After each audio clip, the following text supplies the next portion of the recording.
Hello बच्चों, ये inter first year का पहला चैप्टर है diversity in living world. Hindi में इसी को कहते हैं सजीव जगत में विविधता। यानी सबसे पहली चीज यहां अराइज होती है, what is living. What is living यानी सजीव क्या है। अब सबसे बड़ी चीज हो गई कि आपको प्रूव करना है कि सजीव हम किसे कहेंगे। तो हम सजीव यानी लिविंग ऑर्गेनिज्म, हम सजीव यानी लिविंग ऑर्गेनिज्म उन जीवों को कह सकते हैं जिनमें लाइफ के लिए नेसेसरी प्रोसेस पाया जाए। जैसे नंबर फर्स्ट, न्यूट्रिशन। न्यूट्रिशन यानी सजीव वह जीव माना जाएगा जिसमें पोषण विधि पाई जाए। पोषण वह किसी माध्यम के थ्रू करे, ऑटोट्रॉपिक, हेट्रोट्रॉपिक, बट न्यूट्रिशन होना चाहिए। सेकेंड होता है रिस्पायरेशन। रिस्पायरेशन यानी वो क्या करे, इनहेल और एक्सहेल ऑफ गैसेस करे, यानी श्वास को अंदर ले जिसमें ऑक्सीजन विशेष रूप से ग्रहण करे और फिर क्या करे, पचे हुए भोज्य पदार्थों को तोड़कर ऊर्जा उत्पन्न करे। तो यह प्रक्रिया कहलाती है श्वसन, रिस्पायरेशन। देन होता है मेटाबॉलिज्म, पाया जाए यानी उपापचय की क्रिया संपन्न हो, यानी उपरोक्त क्रियाएं प्रॉपर वर्क करें। फिर होता है उसमें सेल्यूलर स्ट्रक्चर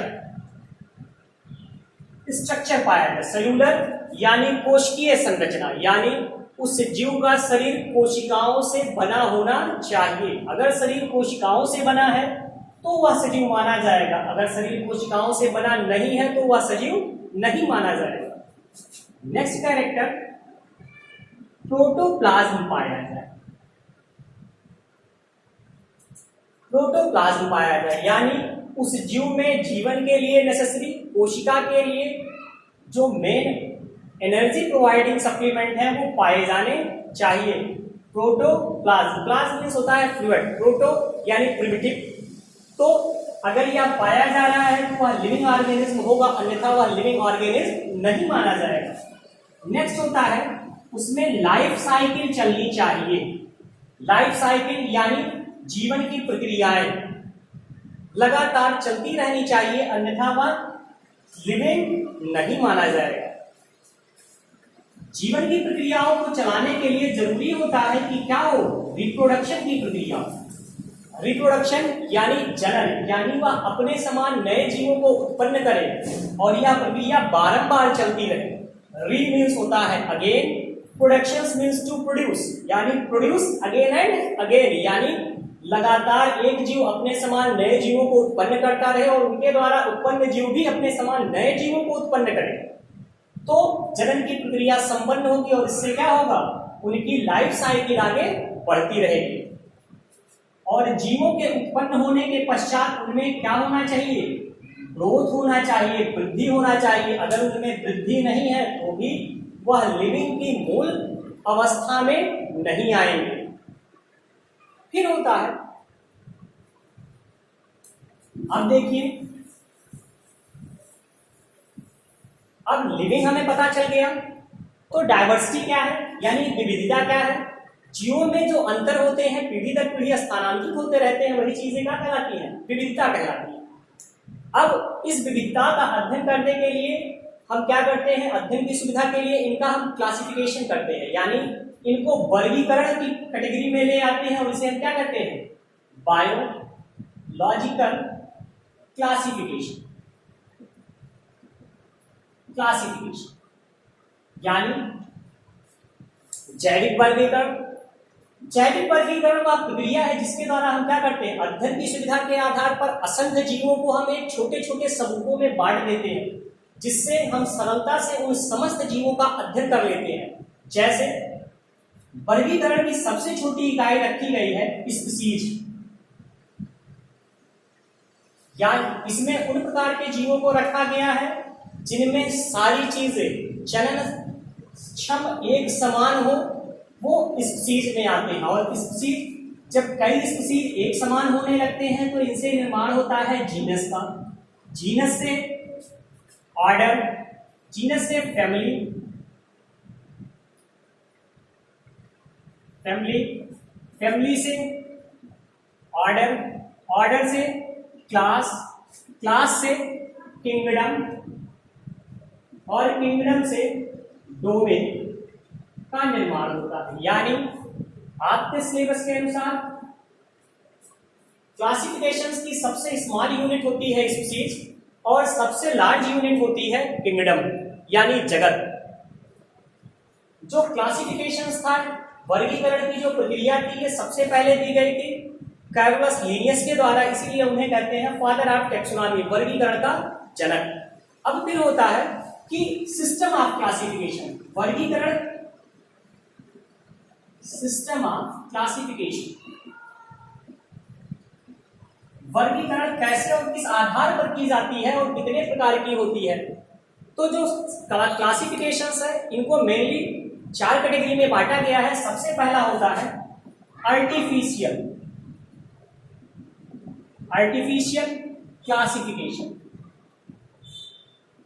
क्लासिफिकेशन यानी कृत्रिम वर्गीकरण पद्धति। कृत्रिम वर्गीकरण पद्धति क्या कहती है? कृत्रिम वर्गीकरण पद्धति कहती है कि जीवों को उनके साइज, शेप यानी आकार, परिमाप, एज,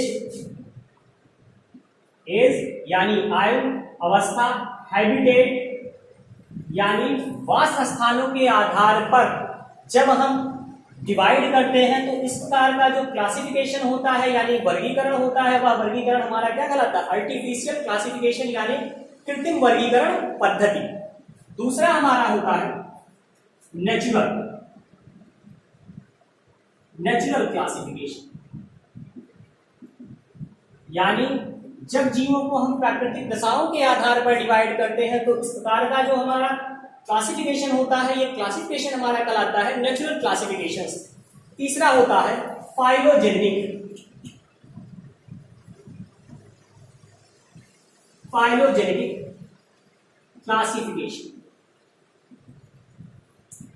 वर्गीकरण की वह प्रक्रिया जिसमें हम जीवों को क्या करते हैं? फाइलोजेनी यानी जाति वृत्ति के आधार पर यानी जाति के विकासीय क्रम के आधार पर विभाजित करते हैं, व्यवस्थित करते हैं। इस प्रक्रिया को हम क्या कहते हैं? फाइलोजेनेटिक क्लासिफिकेशन कहते हैं। और लास्ट में हमारा होता है चौथा, जिसमें हम फॉसिल, फॉसिल यानी जीवाश्म, यानी ऐसे जीव जो क्या हो गए हैं, पहले मृत हो गए हैं परंतु उनका अवशेष आज भी पाया जा रहा है। इन जीवों को हम फॉसिल कहते हैं, जीवाश्म कहते हैं। जब जीवाश्म के बेस पर हम जीवों का वर्गीकरण करते हैं तो यह वर्गीकरण कहलाता है फेनेटिक क्लासिफिकेशन यानी जीवाश्म वर्गीकरण। यानी जीवों को वर्गीकरण पद्धति के आधार पर हम 4 वर्गीकरण पद्धति में व्यवस्थित करते हैं। पहला होता है कृत्रिम वर्गीकरण पद्धति, दूसरा होता है प्राकृतिक वर्गीकरण पद्धति, तीसरा होता है जाति वृत्तीय वर्गीकरण पद्धति, और चौथा होता है जीवाश्मीय वर्गीकरण पद्धति। अब क्लासिफिकेशंस के 2 मेन कॉन्सेप्ट दिए गए हैं।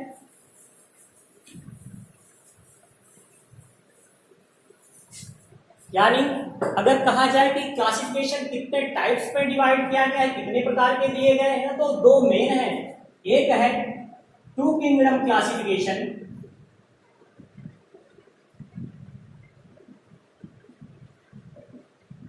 और दूसरा होता है 5 किंगडम क्लासिफिकेशन।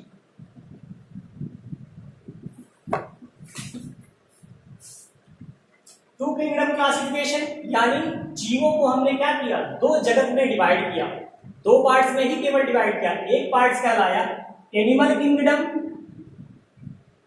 और दूसरा कहलाया प्लांट किंगडम। यानी एक ऐसा समूह बना जिसमें सभी जंतुओं को व्यवस्थित किया गया और दूसरा ऐसा समूह बना जिसमें पादपों को व्यवस्थित किया गया। जंतु समूह के अंतर्गत सभी सचर जीवों को रखा गया, जबकि वनस्पत समूह के अंतर्गत उन जीवों को रखा गया जो मूलतः चलने फिरने में असमर्थ थे। 5 किंगडम क्लासिफिकेशन जो था ये मोस्ट इंपॉर्टेंट क्लासिफिकेशन माना जाता है। जिसे आर.एच. विटेकर ने प्रतिपादित किया था। आर.एच. विटेकर के अनुसार प्रतिपादित यह जो 5 जगत वर्गीकरण पद्धति है, इसमें जीवों को 5 अलग अलग भागों में विभाजित किया गया। पहला भाग था मोनेरा, दूसरा था प्रोटिस्टा, तीसरा था फंगी, चौथा था एनिमिलिया और पांचवा था प्लैंटी। अर्थात जीवों को इन 5 समूहों में डिवाइड किया गया, यानी किंगडम मोनेरा यानी जगत मोनेरा, जगत प्रोटिस्टा, जगत कवक, जगत जंतु जगत और पादप जगत। मोनेरा के अंतर्गत समस्त प्रकार के बैक्टीरिया को रखा गया, example Archie bacteria, you bacteria, cyanobacteria. Protista के अंतर्गत प्रारंभिक यूकोरियोटिक सेल्स वाले जीवों को रखा गया, जबकि मोनेरा में प्रोकैरियोटिक जीवों को रखा गया।